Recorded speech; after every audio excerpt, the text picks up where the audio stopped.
Hello and welcome to another Call the Shots Director's Cut. Today we are joined by Julie Francis from Creative Fire. Hello Julie, how are you today? Hello, I'm really well, thank you. A bit warm, it's thundery and warmy and stormy today. It's a bit sticky and a bit humid. So Hmm. we've been working with Creative Fire, previously Ben Design, since 2015, I want to say. Yeah, about that, I think, yeah. So for those that don't know, do you want to tell us who you are and what you do? Yeah, so we are a creative agency, so we take care of graphic design and creative communications, and that could be anything from a simple logo design right through to a whole rebrand or a marketing campaign. We take care of all of the designed assets for that. We get involved with planning strategies for campaigns and marketing campaigns and brand building, and yeah, in a bit of a Anything nutshell, visual? anything visual. I think so. We've obviously worked together in a lot of video projects before, and animations and animating things, and yeah, we Fun get stuff. involved with all that visual stuff, the pretty stuff some people like to call it. So do you want to talk briefly, because obviously I mentioned right at the beginning that you were formerly Ben Design. Do you want to talk briefly about your history and how you where Ben went to Creative Fire, and maybe talk a little bit about Greg there? Sure. Okay. So I started Ben in 2012.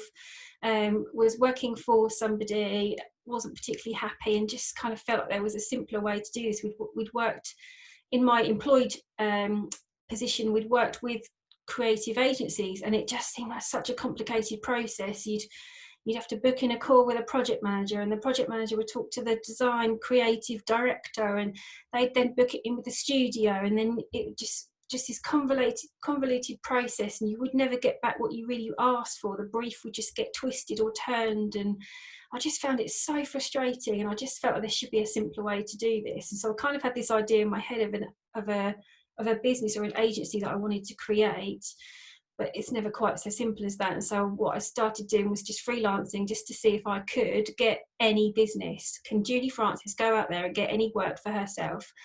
And I could, and I did, and I built it up, and I quit my job, and I've kind of, it went from there. So gained clients, created bigger portfolios of work. Those clients referred me to other clients, gained more clients, and it's been amazing, really. So I kind of got to the point in 2018 where I felt like I wasn't really able to do all of it by myself anymore. Um, I was outsourcing work to other designers and other people when I couldn't manage it all myself, which worked well. It worked really well, but it wasn't quite the same because everything still comes back to you. You're kind of filtering everything and managing everything, and it was just it felt like a big weight on my shoulders, and just felt like I couldn't really do it anymore. And then I got a message from Greg, and Greg had been freelancing for me previously, and he was in a bit of a similar position to what I was back in 2012, where he wasn't particularly happy in his role, and randomly got this message from him going, have you ever thought of like partnering with somebody? And I was like, actually, yes. So we met for a coffee and had a chat, and Greg came on board not that long after, really. We decided to rebrand the business from Ben to Creative Fire for a couple of reasons. One because I wanted Greg to have part. I felt like he was really part of this. Like we're going in this together. We're fighting for this together. We're going to work our asses off to make this work. And so I wanted him to feel like he was part of something that we had made. And also the other reason was, yeah, exactly. And then the other reason was because we'd started applying for tender and contract work, and we wanted to give our business a different vibe. Ben, I think a lot of people think of when they knew me and they knew Ben, they thought of Judy sat in her bedroom, like tapping away, just her and her crazy cat. And that was, that was Ben, and that was fine, and that worked. But because we were talking to these larger companies, we felt like we needed a facelift, and we felt like we needed to kind of step Ben up a little bit to meet the market that we were talking to and the market that we wanted to attract. So yeah, we rebranded, new website, new logo, new guidelines, new look, new feel, new visual language, everything. Yeah, exactly. And then so that was 2018. So that brings us up to 2020 really, and that's where we are now. And business is good. Business is doing all right. Amazing. So you talked about your inspiration really for creating your own company being that you weren't content with the way that agencies were running when you were working there. But what inspired you to become a graphic designer? What is it that you enjoy about that process? I think I've always been really creative. So if I think back to school, I was like, yes, we've got art today, like, you know, drawing, painting, cutting, sticking, crafting, all of that. That's always been a big part of me anyway. And I think when I left school and college, I think I thought I would actually go into animation of some sort. Like, I think if there was a job on the table then where I could just sit and draw cartoons and animate them, that's probably what I would have done. But it wasn't. I didn't know how to get to that point. I didn't know how. It wasn't. And you needed a job. I needed a job, so I took a job, and it wasn't even related in any way to what I wanted to do. But it was always in the background. It was always there. Having said that, I don't regret the jobs that I've had, because every single job that I've had in my career has kind of built me up to this point. You know, it's taught me brilliant customer service, or it's taught me about managing a team, or it's taught me about marketing, or it's taught me about print. So they've all, the further in my career I got, I guess, like, and I'm talking from when I was like 18, 19, all these little jobs were getting closer and closer to where I wanted to be, or related to the industry that I was interested in or had a love for. And eventually I did obviously get those graphic design positions, but by then I'd kind of, I don't know, I feel like I'd kind of taken on a bit more of a skill set, and seeing the way things were done wasn't how I thought they should be done. You have to actually use your experiences in your role as opposed to stepping straight into it. I think that's always a really valuable thing to be able to do, is to bring your own experiences. I mean, I think some of the terrible jobs that I've worked in the past and how that's kind of led me to where I am now. But it is kind of fascinating to me that we both grew up wanting to be animators, and I can't do any design. I can make the movements and you can do all the design, but you can't do the movements. So together we are the animator we both plan to be. We are the perfect team. We are. That's one of the reasons that I love working with you, because you have that visual design element, but you also understand movement when it comes to animation. You understand the way the files need to be delivered, and how to design something so that it can be animated. So as an animator, it's amazing to work with someone like you that has that foresight on it. But moving on, what has been the proudest moment of your work life so far? Wow. I don't know. I've got a few proud moments really. I won a Women in Business Awards. That was amazing. That was really, I was so proud of that. And I think especially because that same year I'd had Lottie, so it was kind of like, I got a 3-month-old at home and I've just won this award, and I honestly didn't feel like I don't know if I didn't feel like I deserved it, but I was really shocked to have won it. And so I was really, really proud of myself. And that actually takes a lot for me to be proud of myself. So yeah, that was pretty special. You do tend to avoid praise of any sort. So, Don't we all though? Don't we all do that? We all do. Mm-hmm. A little bit.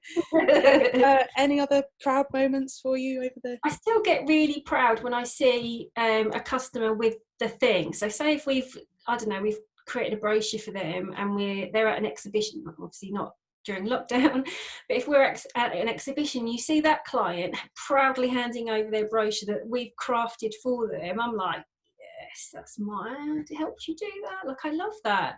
Same with, like, you know, if you see your client boasting about their new website, or look at our new brand that we've created, and here's our brand guidelines, and you know, if we've had an input into that, that makes me incredibly proud that we've made them proud. So yeah, that so one of the things that I think of with you that I am actually quite proud of, that we saw obviously, was one of the projects we worked on for the beaches. Yeah, we did those flyers that go in like welcome break things. That's and we animated those, and seeing those actually live and knowing the process that you went through to design them, and they came to me to animate them, and actually seeing them out there, or seeing things that you've designed for, like, that go on side of buses or posters and things like that.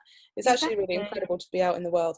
I remember very vividly going to an expo with you where I think it was Ace you designed their entire kind of station expo thing, and you were just so excited to just see all your work there, like a kid at Christmas. I So do. I get such a puzzle out of it. It's I don't know. Some people probably think that's a bit sad, but I don't care. I love it. I used to in a previous employed role, and this is how Greg and I know each other. We used to work for the same firm, and it all used to be packaging for food and drink industry. So customers would be Tesco and or Britvic, etc. And you know, like you'd be all day long working on like labels for bottles and cans and stuff. And then later on, like I've just got to go do my weekly shop. You go to Tesco, and there they are on the shelf, and you're just like, oh, I was working on that. I did that. Like it's just, I get a buzz out of it. I just do. I genuinely think though that that's one of the things that makes a designer a good designer. If you get that buzz at seeing your work at the end of it, then you know that you're going to want to keep getting that buzz, so you're going to put everything into it. You don't want to see something you're not proud of on a shop shelf or on a poster somewhere. You want to be proud of the work that you've got and not sit there and pick holes in it going, well, I could have done that better. Yeah. So I mean, in some ways surely it's an advantage to have that excitement of seeing the end product. Yeah, I think so. If that excitement wasn't there, I think I'd worry. I'd be bored. I wouldn't want to do my job, but that's not the case. I love it. Are there any favourite clients you've got, or clients you're proud to work with that you want to tell us about? I've got loads of clients. I'm proud of loads of clients. There's clients that we work with who are maybe they're like micro businesses, and just to see see their kind of their growth and what they achieve over time, and you've helped them build their website and add pages and do e-shots and marketing campaigns, and you see how they grow and progress, and like incredibly proud to see that. But then on the other side of the coin, you know we've got larger corporations that we work with, and to have an input into what they're putting out there and what they're doing, again, I'm like incredibly proud to help them and support them. I love them all. Well, it's definitely coming across how much you enjoy doing your work. So with that in mind, do you have any tips for people who, let's start with, do you have any tips for people that want to do what you do, that want to be designers out there? What is the number one tip you can give to any budding graphic designer? I think probably never stop learning. Like even if you think you've got Illustrator nailed, like I know Illustrator inside out, back to front, I know it. Like yes, Illustrator is my thing. Like you don't. There's always something, and there's always new releases, there's always updates, and there's always other ways of working. And then if you think about how Illustrator works with other packages, and how Illustrator works with print compared to digital, and there's always something to learn. So I think you can't, it's impossible to learn everything, but try and always set yourself a bit of a goal, like to take some time and like, okay, I'm going to refresh on my skills in this area, or I'm going to refresh on this area. And so I think always just try and always keep learning and researching. Do you have any advice on how to do that? Do you like watch videos, watch other people do it, just take training courses, or just have a fiddle? Well, you can do all of those things, really. Have a fiddle, have a play, do something that you love. Like I've just helped my son create you'd love this actually, Lou, create a little storyboard for a video. He saw something I was doing, and then he was like, can I have a go at that? And I've got a story. And so we created the story, and I showed him how to use, he's 6 years old, I showed him how to use Illustrator, and it amazed me how quickly he picked it up. It was phenomenal. And then pardon? Probably better than me. Yeah, it's better than me, maybe.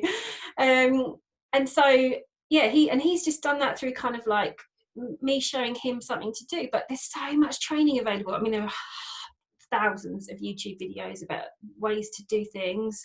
Adobe software, they provide so much experience and knowledge, and there's a bank of training available with them. There's just no end. It's no end. Really. And what about what's your top tip for businesses that are struggling with their branding?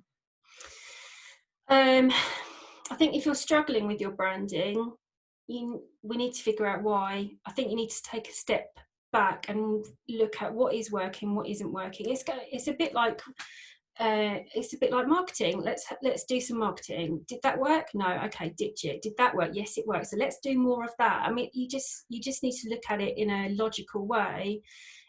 You know, if you're scattergunning social media posts that are not connected, they're not consistent in any way, your messaging isn't right, you've got a different tone of voice on one to another. Like, I mean, these are obvious things to see, but you might not know that if you're too close to it. And so take a step back, maybe get an expert in to come in and have a look and do a review, and just kind of hone in on where your brand is and what that brand means to you, or what you want it to mean to you and your business.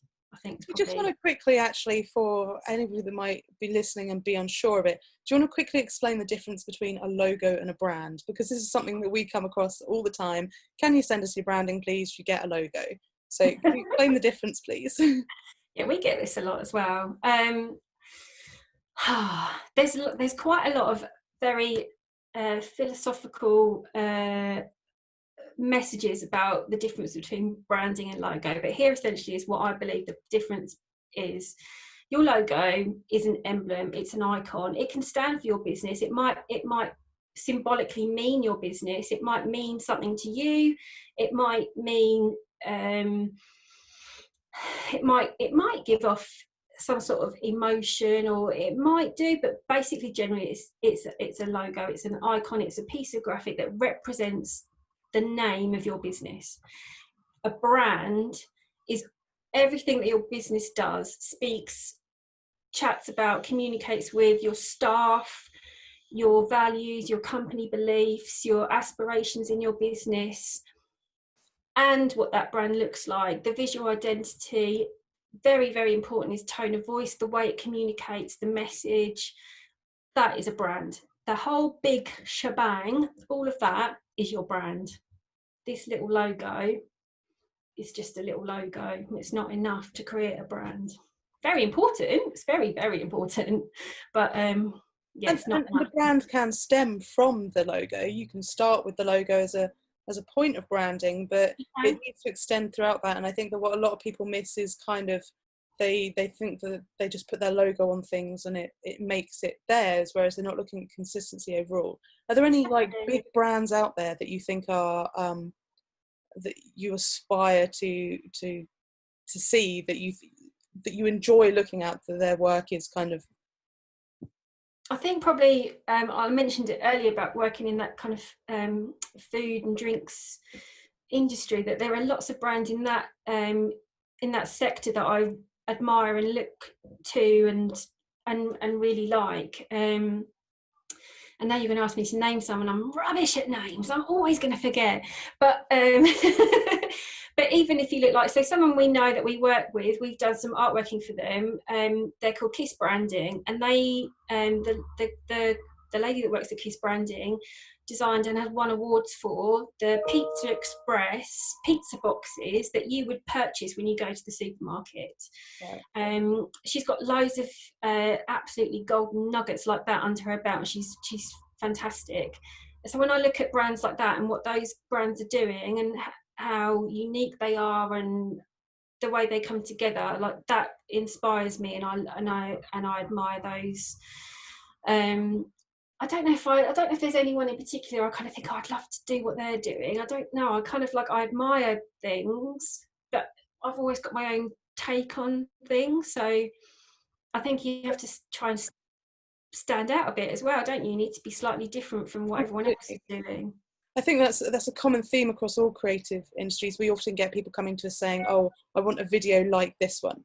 Or if you've got examples of videos like this, it's like, well, if I had an example that was the video that you wanted, exactly, then I would have already made your video, or you shouldn't want that video because someone's already done it.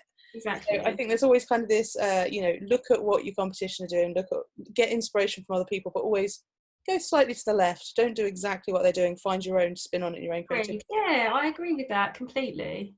And that's one of the reasons I love working with you, is because consistently across every project that we've worked on and all the designs I've seen yours, there's no common theme.